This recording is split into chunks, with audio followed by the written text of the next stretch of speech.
In this video, we're looking at using formulas. So a formula is just an equation that relates two or more variables.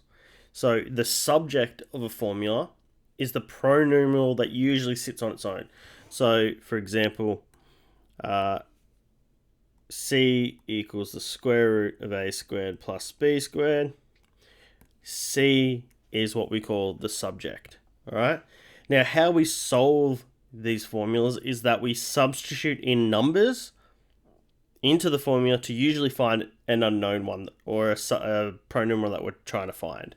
So in this case, let's say we're trying to find some sort of value for C, and we were given an A and a B number. We would substitute A and B in to get our value.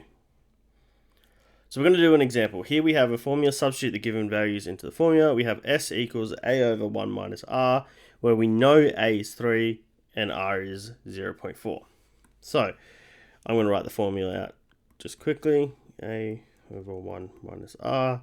And then wherever an A was, it's now a 3. And wherever the R was, it's now 0.4. And then that equals 5.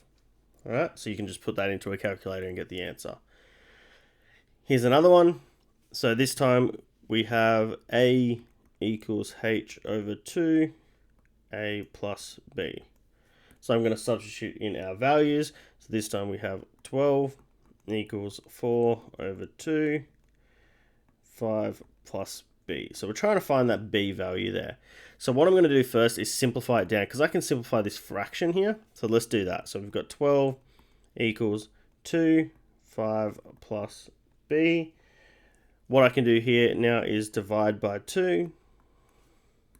And I get 6 equals 5 plus B. And then minus 5 from both sides. That cancels that. And I'm left with 1 equals B. Now, another thing you might come across is what we call rearranging formulas or transposing formulas. All this means is that we're rearranging it to make a different letter the subject. So in this example, we have C equals A bracket X plus B, where C is the subject. We don't want C to be the subject. We want B to be the subject.